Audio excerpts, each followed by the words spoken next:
next week. It could make a good topic.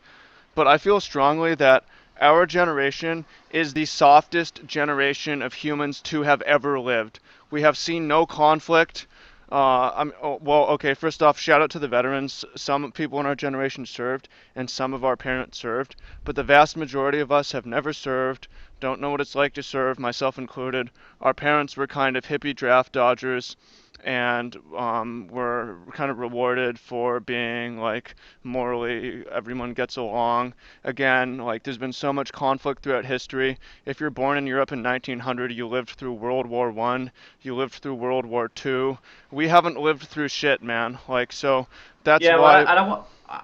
What to be fair though, I mean, we had Uh huh. that. When what's really interesting about it is that in a lot of ways we've had one of the most militaristic, hardcore, in the shit wars.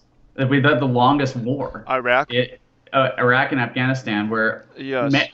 if you were in Again, the shout out to army, the veterans. I don't want to say none of us yeah. have done it because a lot of you guys have, But the but problem is though that struggle and military experience and death and and everything like that was completely segregated, right? Because our military, the people who are joining our military now, are so completely segregated from the sort of mainstream elite society, uh where huh. like if you're going to like Harvard, you're going to know almost no one in the military. Yep. And then there's towns in Virginia where you will have every five guys, one of them Yeah. is in the military.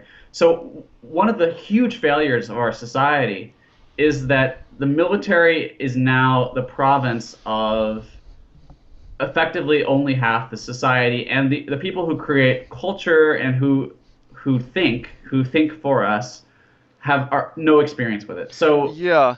we So, are soft. We are soft coming from these kind of coastal cities where we no uh-huh. one has experienced that. Um, even though we've had the longest war ever just in the last 20 years. Yeah. I mean, however, I feel that there's a greater involvement in World War One, World War Two, right? I mean, more of our boys were sent over there, right? Am I wrong in that? Well, a lot of you, some of you, and I work with veterans, by the way, because a lot of veterans are Magic players. It seems that it just seems like historically, not a lot of us have served. I mean, hats off to those of you who have. Yeah, I mean Um, it's a little bit. I think that's a little bit your coastal bias there, it just could coming from the entirely be. coast. It could entirely be. Actually, very few people went into fought in World War One. It was Uh huh. probably Uh, let's see. We probably had a mobilization of 1 million. Mhm. World War II, another million. It was Mhm. definitely more than we have in Iraq, but Vietnam was another Mhm. million. But I mean, we sent a lot of Mhm. people. Probably half a million Mhm. to. Now, I guess one of the big differences here is that the population is growing. So when you say a million in both Yeah, cases, exactly. it's There different was a number. hundred But million people, 1 in 100. That'd be 1 in 50 men, you know. yeah, Now if it's a million, perhaps it's 1 in 150 instead of 1 in 50. I'm saying by a percentage. Again, I could yeah, be totally biased, that's and I probably haven't true. seen it. But I mean, I just get the sense that something in our fucking water or something, we're uncharacteristically soft through, um, like no one, the kind of SJW crowd or whatever, they want to believe that everyone can get along so badly, even though Because they can, right? all the evidence is against everyone in the world getting along, right? But when you come from these SJW parts of society of coastal elite America, Mhm. everyone can get along. That's I fair. mean, yes, they don't, they mostly avoid the poor minority crowd. But other than that, they find that you one of the most bizarre things about university is you go and there are these smart people and increasingly from all corners of the earth.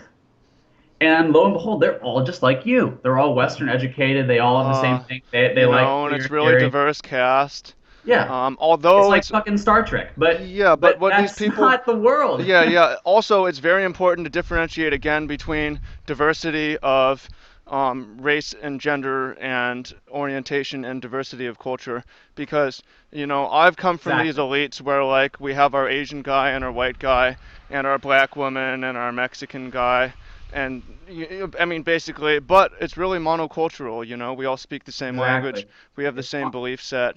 and um, to extremely similar belief set. Like I think that's yeah. exactly right. Where there is a lot of diversity in higher education, which is Mhm. people's biggest experience with being in a different place, being Mhm. different people. I mean, you imagine you go to your high school, right? You go to your high school on the coast, everyone's just like you. Okay, that's expected. Then you go to college across the country, and lo and behold, yeah, okay, there's some more diversity. There's some more black people than you met, or there's some more certainly some more Chinese students than you knew. Or more Okay, white people if you're, but you know, right, depends, right. right? But then suddenly that's actually one of the most monocultural places in the world. Where if you ask them, Yeah. oh, do you like to eat kale? Oh, I love to eat kale. What do Oh, you my think? name is Kale. Yeah. What do you think about gay rights? Everyone thinks the same thing. It's like, yeah, Um, oh, look at us. We all look different and have different orientations, but we can all agree and get along. Well, it's yeah, we like, can all agree, get along. There's no problem. yeah, but then the And problems are when people have totally different ideologies, even if they look exactly the same, yeah, right? there are no fucking like Muslims from working class districts in Baghdad at Harvard. Yeah. There are a lot of educated in the West, speak fluent, and that's our problem because the people who are running our society go to these universities and then they immediately go back to the coast, usually New York, Uh-huh. and New York is a paradigmatic example of this, where Uh-huh. again you have this And they think, diversity. There's a oh, lot of diversity, I was but able to do this. I'm so virtuous. I'm so good with everyone from different types. Everyone should do this. Everyone should be like us. So therefore, we have moral high ground because we've kind of experienced this diversity, and therefore we're going to tell you that you should too. right. Or, And then here's what happened. Here's the mhm, next step in the process, which is that they look out in the world and they try to see what the problems are. And what they see inevitably is the sort of working class, lower middle class white America. uh-huh, And because they can see, oh, those guys are actually, and I'm speaking as a white person now, but they say those guys are actually, in terms of diversity, they're just like me, but they're mhm, culturally wrong, right? mhm, They're culturally wrong. But obviously, people like me can become culturally superior or culturally right. We can go to university, we can learn, uh-huh, right? We can have so I can obviously fix those guys because they're just like me. And, yes, and yet at the same time, also there are these educated Muslims I've met. Obviously, they can be the Muslims that are all similar to these rednecks that just don't have the right cultural education. They can be just like uh-huh, me. And it's that attitude which is nuts when you think about the sort of the premises involved and the actual material reality, which is that you're dealing with higher education has become a cultural environment that operates by filtering for a tiny trait. I mean, it's like you're highly intelligent, you're conscientious, right? You have to do good grades. You're interested, you're curious. It's like Star Trek. It's like people you go to a good school. mhm. Everyone. Can you imagine any university in the country, pretty much that where you're gonna go, any good university? Can you imagine there being a fight? Like a fight, like just a fight. Like it would be nuts. It would just be like, and so you I've can't. seen it in the gyms, but Yeah, well, the gyms are a different. The gyms are even if you go to the gym, right? Even if you go to the gym, you're suddenly in a kind of a different world, aren't you? yeah. It's culture. Like that's like among like you take a random different race person at a university, right? Two people of different races, they're going to be more like each other than a random person who goes to the gym and a random person who doesn't. And I'm not flaming there. Like that's a Yeah. different masculinity in the gym is something that's valued. Competitiveness is valued. Yeah. It's a different, and a lot of people gravitate. I like that. Uh-huh. And but that's how insulated these people are. That the biggest some of the biggest disparities is between the guys who are going to be openly, I'm going to work out, I like to be big, versus people who don't. So and but yeah, so our entire social policy toward the Islamic world is run through the lens of, wow, I'm sure they just don't have the right education. we can, and that's why they love this idea of this meme of education. Once we give them Yeah. liberal education, they're going to stop being sort of religious Muslims. They don't say Indoctrination. that, right? They don't say that that's what they're saying. Uh-huh. Like they say, like, well, education will help societies, but that's what they're thinking because they're thinking in the same way they think that, oh, the Uh-huh. problem with the redneck Christian guy is just he hasn't been to Harvard. So we propagandize Harvard things to him, and he will come up. But yeah, this is disastrous. It's disastrously wrong. When we import people who honestly, if our whole problem will be solved if the people who are making the decisions actually had to live with these people for like a month, right? Mm-hmm. Like just see what they're like. Like, oh, they don't read the New York Times? Whoa, that's fucking weird. But Mm-hmm. uh, Uh-huh. but in any case, the Europe is now on track for an existential crisis Yeah, and because people have been thinking like this. yeah, they're so virtuous, they're so moral, and they are really scared to think that they might have to fight. They just don't want that to happen. And right, that's scary as fuck to these people.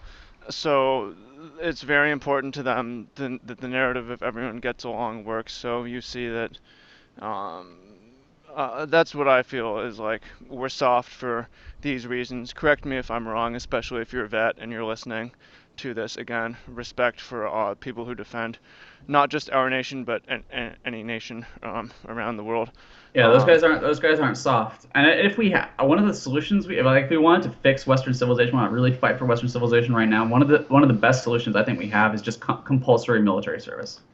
yeah, You like get them from all South Korea avenues does, 2 years, yeah, you know. all avenues of society. You put that Harvard boy in the ditch with a guy from North Virginia, and I think you would have a totally different world when you came out. What I don't think it's an Yep. accident that this enormous failure, flabbiness, this atrophy of everything strong and healthy has come after the Vietnam War when higher education and when the military became seen as something not cool, right? Did you imagine like Yeah. John Terry's generation of people, Uh-huh.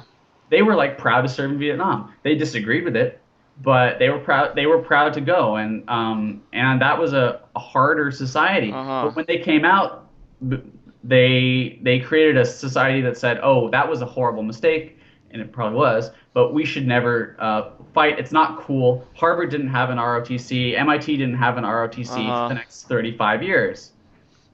Yeah, so I think